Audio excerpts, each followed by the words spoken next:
있어서 5번째까지 그렇게 레위기를 공부하게 되었는데요. 오늘은 레위기 25장입니다. 25장. 레위기 11장에서 16장까지는 그 깨끗한 몸이라고 그랬고요. 또 17장부터 27장까지는 생활 속에서 어떻게 거룩하게 살 것인가 그렇게 공부해 오고 있는데 레위기 25장은 희년입니다. 희년. 그래서 오늘 레위기 25장을 가지고 희년에 대해서 살펴보기를 원합니다. 25장을 다 같이 펼치시기 바랍니다. 먼저 25장 9절을 다 같이 한 음성으로 받들어 읽도록 하겠습니다. 7월 10일은 속죄일이니 너는 나팔 소리를 내되 전국에서 나팔을 크게 불지며. 아멘. 레위기 25장은 앞쪽에 이 안식년 나오고요. 그 다음에 이제 이 희년에 대해서 쭉 설명을 하고 있는데 거기 7월 10일 나오지요. 양력은 아닙니다, 여러분. 오해하시면 안 되고요.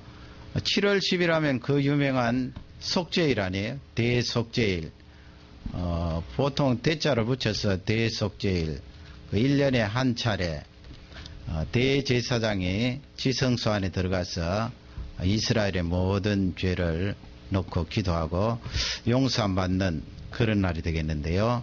그날 이제 나팔을 불어서 선포하라 그렇게 선포하는데 온 전국에 그렇게 선포하라고 말씀을 하는데 이 희년 하면은 영어로는 주빌리입니다. 주빌리. 그것은 이제 음력입니다. 음력. 원래 그 히브리 말로는 요벳이라는 그런 단어인데요. 요벳이라는 이 단어는 수양이죠. 순양의 뿔입니다. 지난 시간에 본 대로 그 이스라엘 백성들은 이 양의 뿔을 가지고 뭘 했습니까? 그 뿔에 구멍을 내어서 뚜 불면은 나팔이 되는 거지요.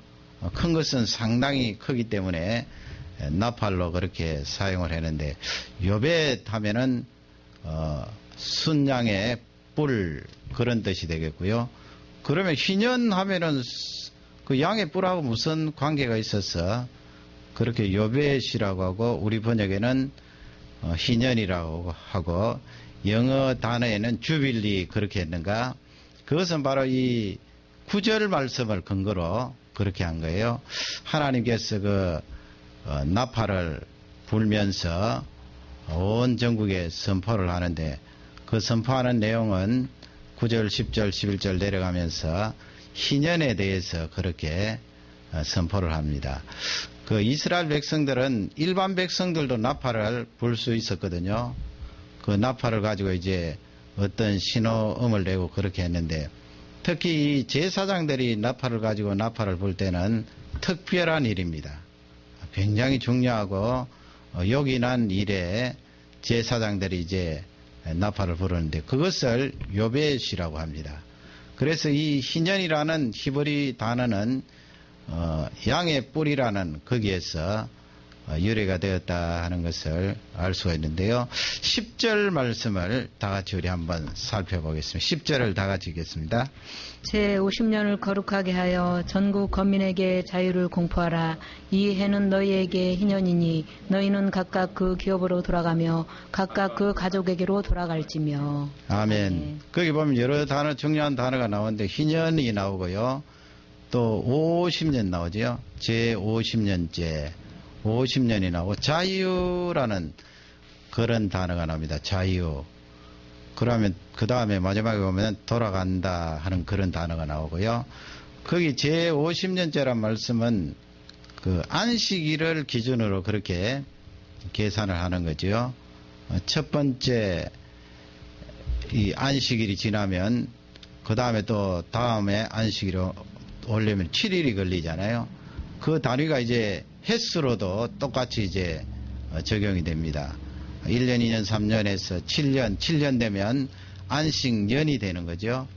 그 안식년을 7번 모으면 몇 년이 됩니까? 7, 7이 49에서 49년이 됩니다. 마치 그 오순절 할 때하고 비슷한데요. 그 49년 지나고 이제 제50년은 희년이 됩니다.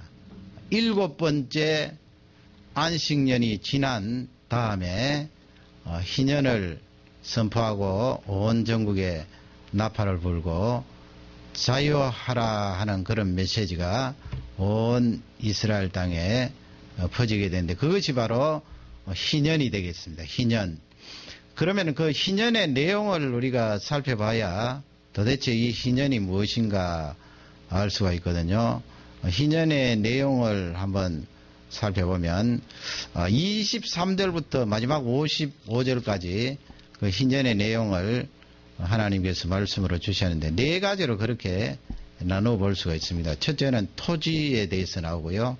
그 다음에 집, 가옥에 대해서 나오고 그 다음에 이 돈을 빌려줄 때 그 이자, 무엇을 이렇게 빌려줄 때 음식이라든지 재물이라든지 마지막으로 이제 그 노예에 대해서 옛날에 종이 많지 않았습니까? 그 노예에 대해서 설명하는 내용이 나오는데 이 네 가지를 간추려 보면 하나님께서 이스라엘 백성들에게 그 희년의 내용으로 무엇을 주셨는가 하는 것을 잘 알 수가 있습니다.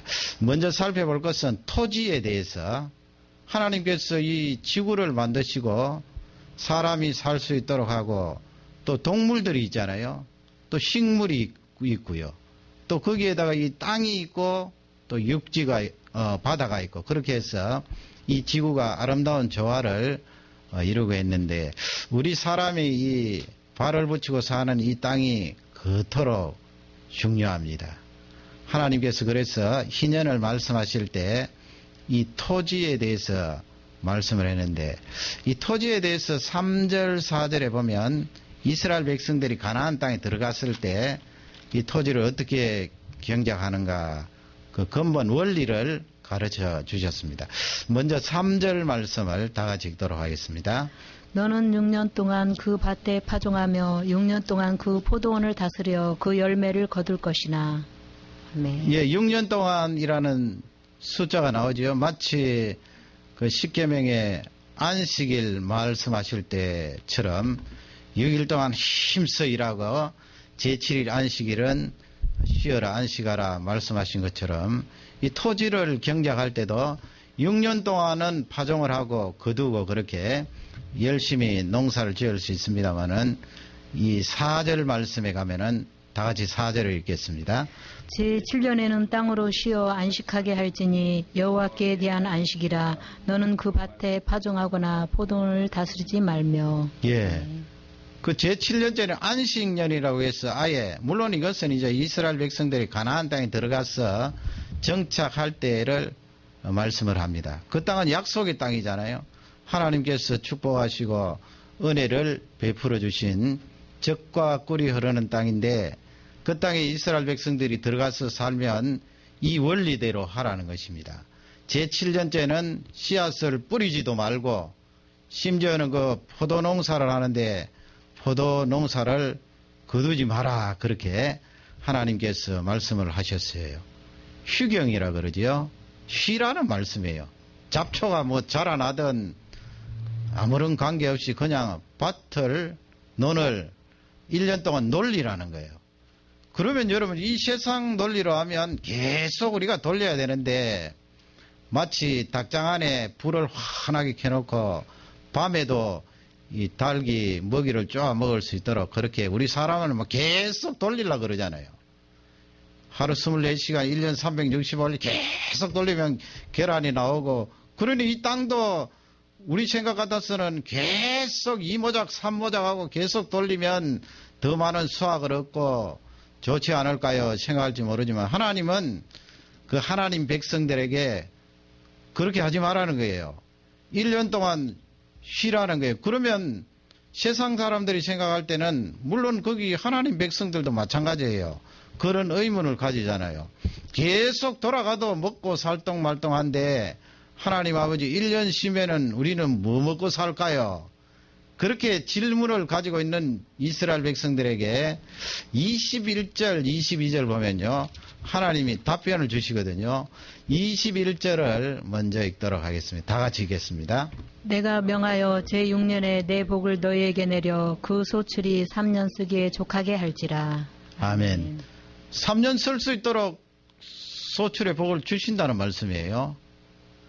여러분, 이게 구약 성경이지만은 우리가 하나님을 의지하고 바라볼 때 이 부분에 대해서 믿음을 가져야 됩니다. 이스라엘 백성들 하나님 1년 농사 안 짓는데 우리가 어떻게 살란 말입니까? 하나님의 말씀은 제6년째 3년, 물론 거기서 말하는 3년은 만 3년 아니에요. 이스라엘 백성들도 우리처럼 횟수로 따지거든요. 시작 한 해, 그 다음에 또 그 다음에. 횟수로 3년을 든지 하나님께서 3년 동안 그렇게 먹을 수 있도록 소출을 주시겠다.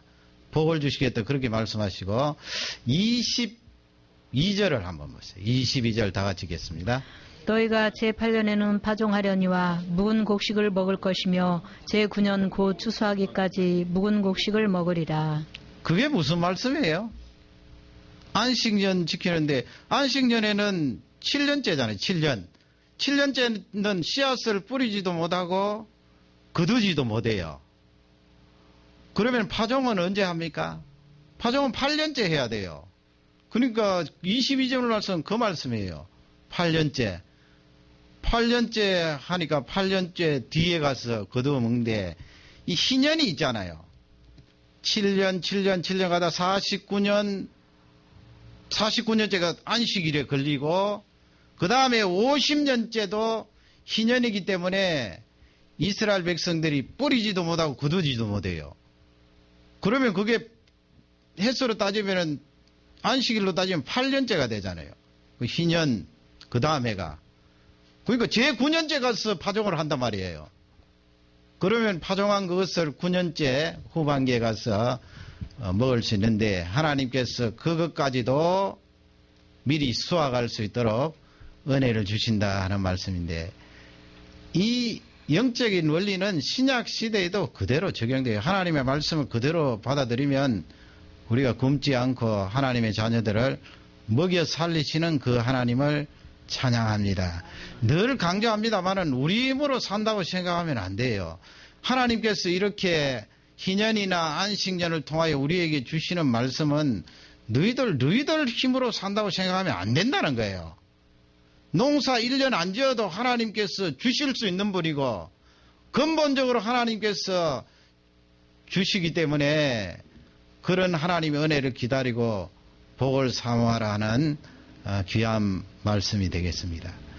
그러면 이 토지에 대해서 희년의 그 개념을 내용을 하나님께서 말씀으로 주셨는데 제가 앞쪽에 이 3절 4절이나 21, 22절을 왜 먼저 말씀드린가 하면 하나님께서 희년 제도를 말씀하시면서 이 토지에 대해서 우리에게 알려주는 내용이 있거든요. 그게 바로 23절에서 28절인데 다 읽을 필요는 없고요. 23절을 먼저 읽겠습니다. 23절입니다. 토지를 영영히 팔지 말 것은 토지는 다 내 것임이라. 너희는 나그네요 우거하는 자로서 나와 함께 있느니라. 아멘. 토지는 내 것이니라 할 때 그 나 1인칭은 누구예요? 하나님. 토지는 하나님의 것이다. 이 땅의 주인은 하나님의 것이고 너희들은 나그네다. 그러니까 다른 말로 바꾸면 하나님께서 이 땅의 주인이시고 우리는 경영하는 존재이다 하는 것을 하나님께서 알려주고 있습니다. 경영을 하다가 나그네니까 말이죠. 여행을 떠나라, 본토로 돌아오라 하면 하나님의 부르심에 따라 다 놓고 가야 되잖아요. 아무리 내 것이라고 움켜쥐고 있은들 누가 땅 한 평을 가지고 갈 수가 있나요? 아무도 가지고 갈 수가 없는 것을 말씀을 하고 있습니다. 그래서 이 토지는 하나님께서 이스라엘 백성들에게 준 기업이잖아요. 하나님께서 준 분복이에요. 다시 한 번 더 23절을 읽도록 하겠습니다. 시작.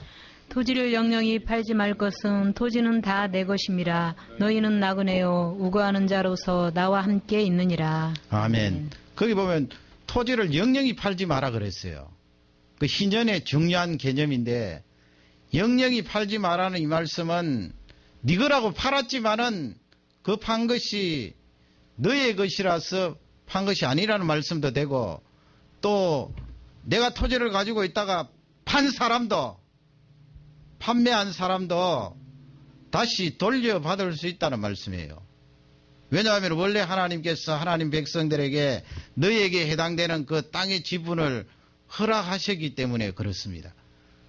구약시대 개념은 이 땅을 나의 소유라고 고집하지 말고 하나님께서 주신 기업으로 알아라 그 말씀이에요. 그러니 여러분 아합 임금님이 나봇이라는 사람에게 그 좋은 포도원을 달라고 했을 때 목숨을 내어 걸고 내놓지 않았잖아요. 그건 이스라엘 백성들에게 이런 신앙적인 개념이 있기 때문에 그렇게 했습니다. 영영히 팔지는 못하고 다시 희년이 되면은 돌려줘야 된다는 말씀이에요. 여기 뭐 인디언 땅을 이렇게 얻어서 사는데 보면 뭐 99년 계약 그런 거 있잖아요. 99년 지나면은 다시 First Nation에게 돌려줘야 된다는 말이죠. 그런 개념하고 비슷합니다. 영원히 팔지 않도록 하신 거예요. 그러니 이 땅을 가지고 내가 이 소유한 이 땅이 영원히 나의 것이다. 그렇게 말하지 말라는 거죠. 28절 말씀을 또 다 같이 읽겠습니다. 그러나 자기가 물을 힘이 없으면 그 판 것이 희년이 이르기까지 산자의 손에 있다가 희년에 미쳐 돌아올지니 그가 곧 그 기업으로 돌아갈 것이니라. 아멘. 그 물은다는 그런 말씀이 나오죠. 여기 문화는 아마 한국은 요즘 어떤지 모르겠습니다만은 요즘 많이 바뀌었겠죠. 여기 리펀드라고 있잖아요. 물건 갖다 주면은 어떤 데는 한 달, 어떤 데는 보름 그렇게 돼 있는데 돈 내주잖아요. 뭐 특별히 뭐 바꾸어서는 안 될, 못 쓸 그런 물건은 안 되지만은 대개는 그렇게 바꾸어지거든요. 그러니 이 토지 땅도 내가 돈이 없어서 가난해서 부자한테 팔았잖아요. 팔면은 영원히 판 게 아니라는 거예요. 그러면 28절 말씀은 무엇인가? 내가 금년에 땅을 팔고 한 15년이 지났는데 돈이 생겼어요. 그러면 다시 리펀드 받을 수 있다는 거예요. 그러면 그때는 얼마를 지불하면 되느냐? 처음에 팔았던 그 가격에서 마이너스 15년 정도를 하는 거예요. 뭘 15년요? 그 산 사람이 열매를 거두어들였을 거 아니에요. 15년 동안. 그러면 50년 동안 거기에서 쭉 계산을 해서 15년 동안은 돌려줄 필요 없어요. 이미 땅 산 사람이 열매를 거두어들여서 수익을 거두었기 때문에 그것은 돌려주지 말고 나머지 25년치만 계산해서 물으면 그 사람이 원래 내가 팔았던 그 땅을 돌려줘야 된다. 그런 말씀인데 하나님께서 얼마나 그 귀한 내용을 우리에게 알려주고 있습니까? 사실 온 지구가 이렇게 돌아가면 전쟁이 일어나지 않겠지요. 결국 전쟁이 왜 일어납니까? 내가 많이 차지하고 많이 먹겠다는 건데 그것 때문에 전쟁이 일어나는 거 아니에요. 왜 사람을 죽입니까? 내가 많이 차지하고 내가 많이 먹겠다는 그것 때문에 살인이 일어나고 분쟁이 일어나는 데가 하나님께서 가르쳐 주신 원리는 그렇게 되어 있습니다. 그 다음에는 이제 가옥에 대해서 29절을 읽도록 하겠습니다. 성벽 있는 성내의 가옥을 팔았으면 판지 만 1년 안에는 물을 수 있나니 곧 그 기한 안에 물으려니와. 29절에서 33절까지 그렇게 되어 있는데요. 가옥에 대해서 옛날에도 왜 성 안에 산 사람이고 성 바깥에 산 사람인데 지금 29절 말씀은 성 안에 있는 나의 집을 팔았으면 1년 안에는 리펀드 받을 수 있다는 거예요. 물론 내가 판 가격을 물려줘야 되죠. 받을 수 있는데 1년이 지나면은 다시 물릴 수 없다는 거예요. 그러면 그 뒤에 쭉 읽어보면은 성 바깥에 있는 가옥은 달라요. 성 바깥에 있는 가옥은 내가 팔았어도 돈을 가지고 가면 산 사람이 다시 돌려줘야 돼요. 왜 그렇게 하셨을까요? 성 바깥에는 경작지가 있잖아요. 그 경작지에 가옥이 없으면 농사를 지을 수가 없거든요. 그렇기 때문에 하나님께서 성 바깥에는 언제든지 물려줄 수 있도록 하라 그렇게 말씀을 하셨고, 성 안에는 1년으로 그렇게 기간을 단축을 했습니다. 37절은 그 음식이라든지 돈을 빌려줄 때 이자죠. 이자에 대해서 말씀을 하죠. 37절을 다 같이 읽겠습니다. 너는 그에게 이식을 위하여 돈을 꾸이지 말고 이익을 위하여 식물을 꾸이지 말라. 꾸이지 말라 이 말씀은 빌려주지 말란 말씀이 좀 어렵게 번역되어 있는데, 내가 돈을 상대방 가난한 어떤 사람 아니면 내 이웃에 있는 어떤 형제 자매에게 돈을 빌려주는데 이자를 받고 빌려주지 말라는 거예요. 그 희년의 개념 속에 그것이 들어있어요. 그리고 옆에 사람이 지금 음식이 없어서 배를 쫄쫄 굶고 있는데 음식을 빌려주면서 앞으로 이 계란 하나 빌려주고 계란 2개 내놔 그러면 안 된다는 거예요. 음식이나 이 물질을 빌려줄 때 그냥 빌려주라 그 말씀을 희년 내용 속에 말씀을 합니다. 그 다음에는 노예 제도에 대해서 길게 할애를 했는데요. 그 가운데 50절을 한번 읽어보겠습니다. 50절 읽겠습니다. 자기 몸이 팔린 해로부터 희년까지를 그 산자와 계산하여 그 년수를 따라서 그 몸의 값을 정할 때에 그 사람을 섬긴 날을 그 사람에게 고용된 날로 여길 것이라. 아멘. 네. 이것도 지금 바다하고 토지하고 같은 개념이에요. 옛날에 왜 가난하면은 뭐 돈을 빌려 쓰고 못 갚고 하면은 노예로 팔려 갔었잖아요. 옛날에 그 왕상에 보면은 그런 선지자 가운데 생도가 남편은 세상 떠나고 이 과부가 아들들 데리고 살고 있는데 돈을 빌렸단 말이죠. 그런데 가난하여서 갚을 길이 없으니까 이제 종으로 팔려가게 되어서 선지자 엘리사에게 와서 무릎을 꿇고 살려달라고 하는 그런 내용을 성경 말씀에 기록을 하고 있는데, 가난하면은 뭐 돈 빌려 쓰다가 종으로 팔려가게 되고 또 다른 이유로 종살이를 하게 되는데, 그럴 때도 이스라엘 백성 가운데 종이 된 사람은 50년을 기준으로 해요. 그 50년이 바로 희년인데 다시 리펀드 받을 수 있다니까요. 물론 사람을 리펀드라고 해서 안 됐습니다만은, 내가 종으로 팔린 그 몸값을 계산하는데 희년을 중심으로 계산하는 거예요. 희년을 중심으로 20년이 남았으면 20년치만 계산하면 자유인이 될 수 있다는 거예요. 그러니 여러분, 하나님께서 하나님 백성들에게 얼마나 합리적으로 그렇게 이 희년 제도를 말씀하시면서 자유할 수 있는 그 길을 열어놓았습니다. 그러니 이 하나님 말씀대로 하면 나는 자유다 하는 이것을 큰 소리로 선포하면서 기쁨으로 나팔을 불 수 있겠지요. 이것이 바로 희년의 내용인데, 그러면 의미를 찾아야 되잖아요. 하나님께서 이 희년을 주신 의미, 그 뒤로 이렇게 성경을 읽어보면은 이 희년에 대해서 비슷한, 그러니까 제가 말씀드리는 것은 이 희년 제도를 정확하게 실천한 성경 내용은 별로 없어요. 희미하게 희년의 개념이 들어있는 구절은 몇 구절이 있어요. 그러나 정확하게 이스라엘 백성들이 희년의 이 제도를 시행하고 이러이러하여서 하나님 앞에 그 말씀대로 준행했더라는 그런 내용은 없다고요. 그러면 하나님께서 구약시대에 살았던 사람들에게는 대단히 이상적인 그런 규례잖아요. 얼마나 지금보다도 삶이 더 비참하고 힘들었는데 말이죠. 이런 이상적인 그런 하나님의 명령을 실천하기란 쉽지가 않아요. 그래서 하나님께서 이 말씀을 주실 때는 원리를 이스라엘 백성들에게 말씀을 하시면서 신약 시대에 살아가는 우리에게 귀한 응답으로 주신 말씀이에요. 그래서 2가지 정도 살펴보면서 그 의미를 찾기를 원합니다. 첫 번째는 토지에 대해서 살펴보는데 25절에 보면 거기에 중요한 내용이 나와 있습니다. 우리 25절을 다 같이 읽도록 하겠습니다. 만일 너희 형제가 가난하여 그 기업 얼마를 팔았으면 그 근족이 와서 동족에 판 것을 물을 것이요. 아멘. 건족이라고 되어 있죠. 건족 가까운 친척이에요. 가까운 친척. 내가 가난하고 돈이 없어서 내가 가지고 있는 이 신학교를 팔았어요.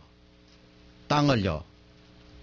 땅을 팔았으면 나는 돈이 없어서 1년 지나고 2년 지나고 3년 지나도 다시 환불 땅을 되찾을 길이 없어요. 돈만 주면 찾을 수 있는데 돈이 없으니까 말이죠. 그럴 때는 누가 다시 돈을 갖고 찾을 수 있는가 하면 바로 가까운 친척이에요. 형제 아니면 삼촌 아니면 사촌 아니면 오촌 아니면 육촌, 이렇게 자기 가까운 친족부터 따져서 그 팔았던 땅을 살 수 있는 거예요. 그러면 그 사촌되는 나의 친척이 그 땅을 사면은 그 사람 소유가 되느냐? 아니에요. 그 친척이 땅을 사면 나에게 주는 거예요. 사서 나에게 주는 거예요. 이것을 기업을 물은다 그래요. 그걸 영어로 바꾸면 redeem이라 그래요. redeem이라는 단어는 구속한다 그러죠. 구속한다라는 말씀은 대가를 치른다, 값을 지불한다는 말씀이에요. 내가 대가를 치르지는 않았지만 내 옆에 있는 친척이 땅값을 주고 그것을 다시 찾아서 나에게 돌려준다는 말씀이에요. 그게 바로 25절 말씀이 되겠고요. 노예도 마찬가지예요. 노예도 49절 말씀 가면 우리 49절을 다 같이 읽도록 하겠습니다. 삼촌이나 사촌이 속하거나 그 근족 중 누구든지 속할 것이요 그가 부여하게 되면 스스로 속하되. 예, 거기도 나오지요. 아주 가까운 친척이 노예로 생활하고 있는 나를 돈을 치르고 말이죠. 사줄 수 있는 거예요. 사면은 나는 친척 때문에 자유인이 되고 이 희년으로 말미암아 희년의 이 귀한 기회를 말미암아 하나님 앞에 기쁨으로 살아갈 수 있는 것을 이 희년 제도를 통하여 우리에게 알려주고 있는데, 이것이 그러면 신약 시대에 와서 어떻게 적용이 되는가? 그 희년 제도의 중심 내용은 자유예요. 자유. 여러분, 우리 사람이 자유합니까? 노예 생활하고 있는데 자유가 어디에 있나요? 일생 그렇게 살다가 자녀 태어나면은 그 자녀들이 또 노예 생활하고 대를 이어서 노예 생활하고 하는 거 아니에요. 옛날은 다 그렇게 했는데 이 희년이라는 것은 자유를 선포하는 거예요. 내가 과거에 노예 생활을 했지만은 이제는 자유다. 나를 향하여서 돈을 지불하고 노예에서 건져줄 친척이 없어도 나 자신이 돈이 있어서 노예에서 빠져나올 수 있는 그런 여력이 안 되어도 50년이 딱 되면은 자유를 선포한다니까요. 해방을 선포해요. 그래서 이 말씀은 회복을 말하는 거예요. 회복. 죄로 말미암아 오염된 이 온 우주 만물이 회복되는 것을 레위기 25장 말씀을 통하여 우리에게 알려주고 있습니다. 그 회복에는 우리 사람도 포함되어 있고요. 우리가 죄지은 출발점에 있지 않았어요. 사람이 죄짓지 않았으면 이 우주 만물도 아주 잘 돌아갔을 텐데 우리 사람이 죄짓는 바람에 이 우주 만물까지 다 오염이 되고 저주를 받았어요. 사람 만물 할 것 없이 회복되는 그런 중요한 기간인데, 그러면 이 내용이 이제 신약 시대로 넘어가서 고린도전서 6장 한번 찾아보겠습니다. 고린도전서 6장 18절 19절 말씀인데 18절 말씀을 먼저 받들어 읽도록 하겠습니다. 음행을 피하라. 사람이 범하는 자마다 문 밖에 있거니와 음행하는 자는 자기 몸에게 죄를 범하느니라. 아멘. 몸에 대해서 말씀하시고요. 그 다음에 19절 말씀을 다 같이 읽겠습니다. 너희 몸은 너희가 하나님께로부터 받은 바 너희 가운데 계신 성령의 전인 줄을 알지 못하느냐. 너희는 너희 것이 아니니라. 예, 성령의 전인 줄 알지 못하느냐. 그 다음에 20절에 가면 거기에 중요한 말씀을 사도 바울이 말씀하고 계셔요. 20절을 다 같이 읽겠습니다. 값으로 산 것이 되었으니 그런즉 너희 몸으로 하나님께 영광을 돌리라. 값으로 산 것이 되었다 그러지요. 거기 값으로 산 것이 되었다 이 말씀이 내 친척이 아주 가까운 친척이 돈을 지불하고 땅을 되돌려 받아서 나에게 주었다는 이 말씀하고 같고요. 또 노예 생활하는 나를 아주 가까운 친척이 그 주인에게 돈을 지불하고 값을 지불하고 나를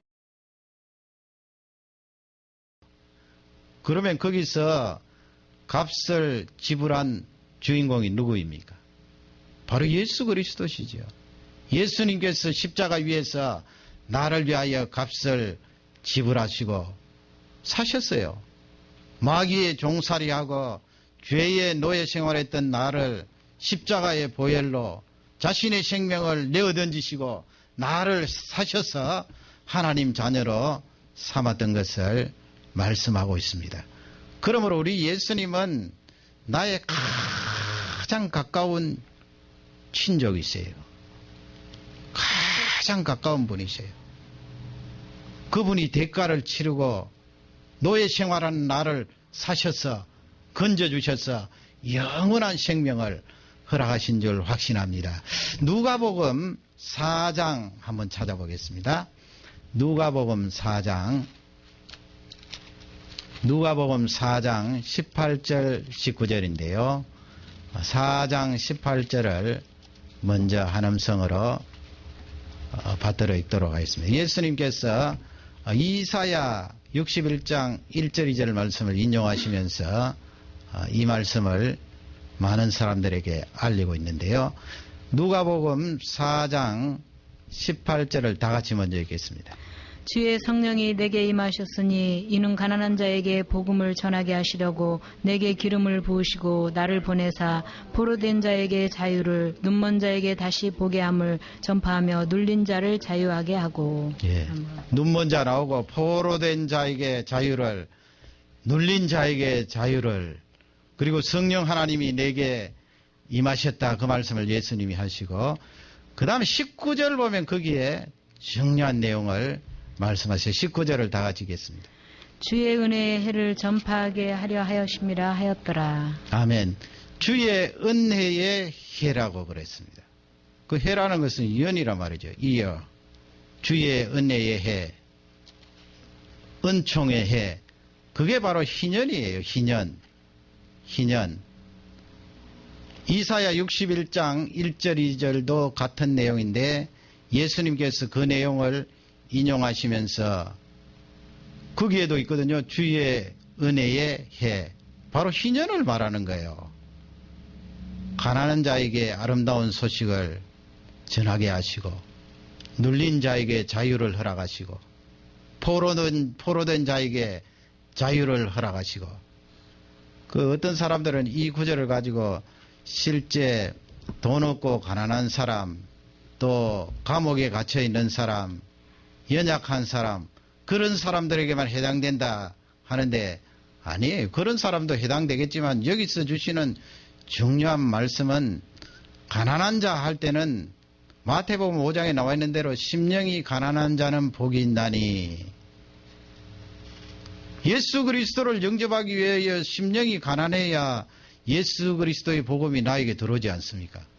그게 복음을 받아들이는 첫 단계인데 영적으로 말이죠. 예수님께서 이 희년 제도를 성취하신 거예요. 하나님의 은혜의 해, 희년에 예수님 오신 것이 희년 아닙니까, 여러분? 그래서 종살이하고 마귀의 노래가 되고 죄의 쇠사슬에 얽매여서 영원토록 지옥 갈 수밖에 없었던 나를 예수 그리스도께서 오심으로 자유를 주신 거예요. 얼마나 큰 자유예요. 사실 예수님 믿지 않았으면 우리는 불안하고 두려워서 살기 어려울 거예요. 물론 뭐 그 가운데 이 일반 은총적으로 담력이 있는 사람이 있어요. 담력이 있고 간이 큰 사람, 그런 사람이 있어서 인생 자체도 그냥 대범하게 또 낙천적인 사람이 있잖아요. 그러면 자기의 신념을 가지고 낙천적으로 그렇게 끌끌 웃으면서 살아갈 수 있는데, 그러나 근본적으로 우리 인생은 예수 그리스도가 없으면 자유가 없어요. 무슨 자유가 있겠어요? 누가 옆에서 뭐 어떻다고 말 한마디 하면은 불안해서 못 사는 것이 우리예요. 너희 집에 내일 우환이 있을지도 몰라, 그런 말 슬쩍 전했는데, 만약 우리가 예수 그리스도를 믿지 않으면 그거 몰아낸다고 얼마나 고심하겠어요. 어떤 사람은 밤에 잠도 못 잘 거예요. 너 1년 뒤에 죽을 거야, 그렇게 말하면 그것이 귀에 뱅뱅 돌아서 어떤 사람은 실제적으로 1년 뒤에 죽는 사람도 있을 거예요. 그건 우리 인생 자체가 죄의 노예가 되고 마귀의 종살이를 하고 있기 때문에 자유를 누리지 못하는 거예요. 그러나 예수 그리스도로 말미암아 희년을 성취하신 이 예수님께서 눌려있던 나를 일어서게 하는 자유를 주시고, 마귀의 포로된 나를, 그 쇠사슬을 풀어주셔서 영원한 자유를 허락하시고, 앞길을 몰라서 방황하고 불행하다고 인생을 저주하면서 살아가던 나를 예수 그리스도로 말미암아 아름다운 복음으로 그 영원한 세계를 허락하신, 희년을 성취하신 예수 그리스도를 찬양합니다. 그러니 여러분, 이 메시지가 우리 신약에 사는 성도들에게 주신 성취의 메시지예요. 결국은 여러분, 이 희년이 종말론적으로 예수 그리스도 재림하고 우리가 부활하잖아요.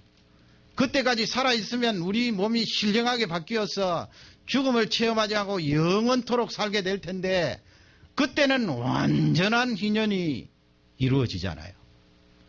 그러면 여러분, 이 말씀 속에, 희년 속에 중요한 개념은 사람과 땅이라고 그랬어요. 땅. 하나님께서 이 땅을 얼마나 중요하게 생각하시는데요. 우리가 장차 부활해서 살 영원한 그 하나님의 나라, 그 하나님의 나라는 그냥 꿈속에 떠돌아다니는 그런 장소가 아니에요. 땅이 있다고요. 땅이 있어요. 이스라엘 백성들에게 기업이라고 말한 이 땅에 자기 몫이잖아요. 그 몫은 예수 그리스도로 말미암아 우리가 영원한 세계에서 받을 기업이에요. 상급이에요. 그것을 레위기 25장 말씀을 통하여 우리에게 종말론적으로 알려주고 계시는 귀한 말씀입니다. 하나님께서 이 땅의 개념을 말씀하시면서 우리 사람이 얼마나 중요하고 귀중한 존재임을 우리에게 다시 알려주고 있는 것입니다. 그러므로 여러분, 우리는 예수 그리스도로 말미암아 영원한 자유를 누리게 된 그런 성공한 존재입니다. 복받은 존재입니다.